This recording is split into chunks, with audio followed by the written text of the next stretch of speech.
The gates of Blackthorn Manor had not opened for Elena in 5 years. She remembered them differently. Back then they had seemed tall and cold, like everything else in this pack. Tonight, standing before them again, they looked almost small. She was not the same frightened woman who had walked away from this place, carrying a secret inside her. She was someone new now, someone stronger. Beside her stood 2 boys, 7 years old, with dark hair and sharp eyes that missed nothing.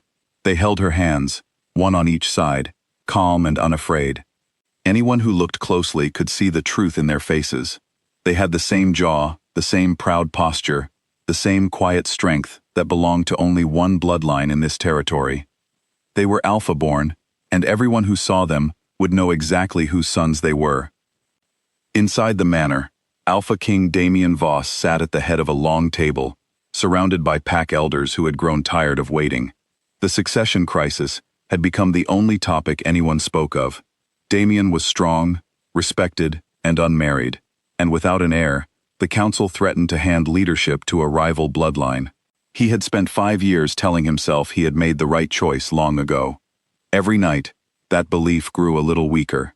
He did not know that tonight, his past was about to walk through his front doors. A guard entered the hall, his voice unsteady. "Alpha, there is a woman at the gate. She says her name is Elena. She has 2 children with her." The room went silent. Damien's hand tightened around his glass. He had not heard that name spoken aloud in years, yet it still moved through him like a current of electricity. "Let her in," he said, though his voice barely rose above a whisper. The doors opened, and Elena walked in with her sons at her sides. She did not bow. She did not look afraid. She walked forward with the steady grace of someone who had survived far worse than this room full of watching eyes. Damien rose from his seat slowly, his gaze locked on the 2 boys beside her. Something inside him recognized them before his mind could even process what he was seeing. Their scent, their stance, the quiet power radiating from them. It was unmistakable. "Elena," he said, his voice barely steady. "Who are they?" Elena met his eyes without flinching. "These are my sons," she said. "Ethan and Keon. They are 7 years old." The room did the math in silence. 7 years, the same year she had disappeared. Damien stepped down from the platform, his legs unsteady beneath him for the first time in years. He crouched slightly to look at the boys, searching their faces for some trace of doubt, some possibility that this was not what it appeared to be. But there was no doubt. Their eyes were his own, staring back at him. "They are mine," he said, though it was less a question and more a realization crashing over him all at once.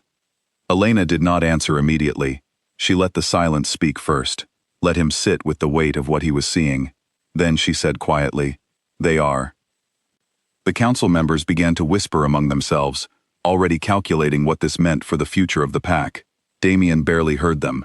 His attention was fixed entirely on the 2 boys who stood there, watching him with curious but distant eyes.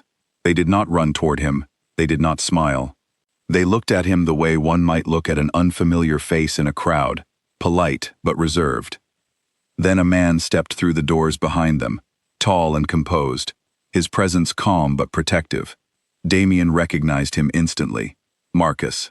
A former guard, once loyal to Elena's family, a man Damien remembered as quiet and dependable. The moment Marcus entered, the twins' expressions changed completely. Their eyes lit up. Keon ran to him first, wrapping his arms around his leg. Ethan followed close behind, tugging at his sleeve to tell him something about the long journey they had taken to arrive here. "Dad, look how big this place is," Ethan said, his voice full of easy affection. Marcus knelt down, placing a gentle hand on each boy's shoulder. "I see it, buddy. Stay close to your mother, all right?" Damien felt something inside his chest crack quietly, without warning. He had spent 5 years imagining what it might feel like to meet his children for the first time. In none of those imagined moments had he pictured this. He had never imagined watching them run past him, past their own father, straight into the arms of another man who wore the title they had given him without hesitation. "Dad." The word echoed through the hall louder than anything else that had been said that night. Elena watched Damien's face carefully. She saw the exact moment the truth landed on him, heavy and undeniable. She did not feel triumphant. She only felt tired, the way a person feels after carrying something painful for far too long. "You rejected me in this very hall," she said, her voice steady despite the memory. "Your mother told the pack I was unworthy of carrying an heir. You stood beside her and said nothing. I left that night with nothing but the clothes on my back and a secret I did not yet fully understand." Damien's jaw tightened. "I was young. I was afraid of losing my position. I never should have let that happen." "You didn't just let it happen," Elena said. "You allowed it to define who I was in the eyes of everyone here. I could have stayed and fought, but I chose to protect my sons instead of proving myself to people who had already decided I wasn't enough." The elder council stirred uncomfortably. One of them, an older woman with sharp eyes, stepped forward. "If these boys are truly the Alpha's sons, then the pack has every right to claim them as heirs. Blood tests will be required immediately." Elena's expression hardened. "My sons are not property to be claimed. They are children who have already been failed once by the people in this room. I did not come back to hand them over to a council that once called them impure before they were even born." Damien's mother, seated near the back of the hall, rose to her feet, her face pale with tension. "Elena, be reasonable. This is about the future of the entire pack." "No," Elena said firmly. "This is about my children, and the fact that you tried to erase them before they ever had a chance to exist." Damien turned to his mother, something cold settling behind his eyes. For years he had let her voice guide too many of his decisions.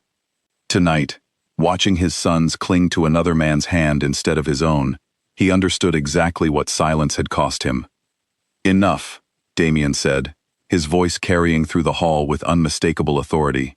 "No blood test will be forced upon my children. No council decision will be made about their future without their mother's agreement. The decree that rejected Elena 5 years ago is overturned, effective tonight." The room fell into stunned silence. His mother opened her mouth to protest, but Damien raised a hand to stop her.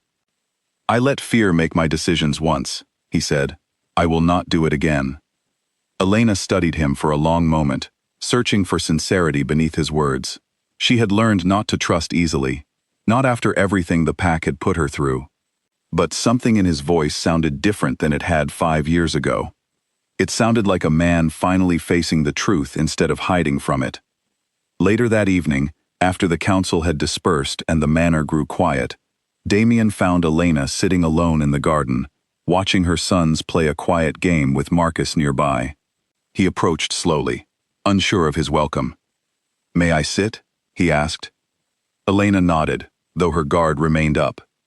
They sat in silence for a while, watching the twins laugh as Marcus lifted them one at a time onto his shoulders. Damien felt a familiar ache return, but this time he did not look away from it.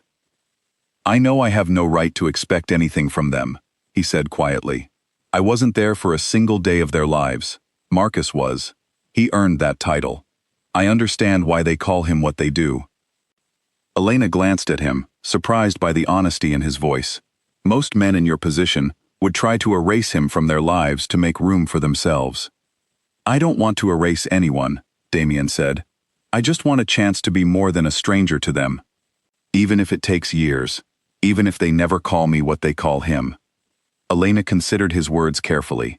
She had imagined many versions of this reunion, some filled with anger, others with silence. She had not expected humility. "They deserve honesty," she said finally. "If you want a place in their lives, it has to be earned slowly, through actions, not titles.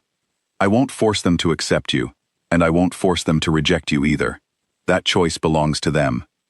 Damien nodded, understanding the weight of her words. "That's fair, more than fair." From across the garden, Ethan noticed his father watching them, and, after a moment of hesitation, walked over. He stopped a few feet away, studying Damien with careful curiosity. "Are you really my father?" Ethan asked directly, the way only a child could. Damien knelt down to meet his eyes. "I am. I know that might not mean much right now. I wasn't here when I should have been, and I'm sorry for that, but I would like to know you, if you'll let me." Ethan considered this for a long moment. "Kian likes trains. I like climbing things. Do you know how to climb trees?" Despite everything, Damien felt a small smile tug at his lips. I used to be very good at climbing trees when I was your age. Maybe you can show me sometime, Ethan said simply, before running back toward his brother and Marcus. It wasn't forgiveness. It wasn't a title. It was smaller than that, but it was something real, something Damien had not expected to receive so soon. In the weeks that followed, Damien kept his word. He did not demand attention or force affection. He showed up quietly, again and again, at bedtime stories, at breakfast, at small moments that mattered more than grand gestures ever could. Marcus remained a steady presence in the boys' lives, never threatened by Damien's efforts, secure in the bond he had built over years of steady love. The twins continued to call Marcus Dad. It remained his name in their hearts, earned through years of patience and care that could not be replaced overnight. But slowly, they began inviting Damien into smaller moments of their world, teaching him their games, correcting his attempts at their inside jokes, allowing him space without demanding a title he had not yet earned. One evening, months later, as Damien sat on the porch watching his sons chase fireflies in the yard, with Marcus close behind them, Elena joined him quietly. "You've changed," she said. "I had to," Damien replied. "Watching them choose someone else to be their father showed me exactly what I lost by staying silent all those years ago. I don't want to lose anything else." Elena watched her sons laugh freely beneath the darkening sky, safe and loved, in a way she had once feared they might never be. "They're happy," she said. "That's what matters most." Damien nodded, watching his sons run toward Marcus, laughing, calling him Dad without hesitation. It still ached somewhere deep inside him, but the ache no longer controlled him. Instead of resentment, he felt something closer to gratitude, for the man who had loved his sons when he could not, and for the chance he now had to slowly become someone worthy of their trust. As the fireflies rose higher into the night, Damien finally understood that fatherhood was not something claimed by blood or title. It was something built, patiently, moment by moment, through presence and honesty. And for the first time in years, he allowed himself to hope that one day, even quietly, even slowly, his sons might choose to call him something more than Alpha. Not out of duty, but because he had finally earned it.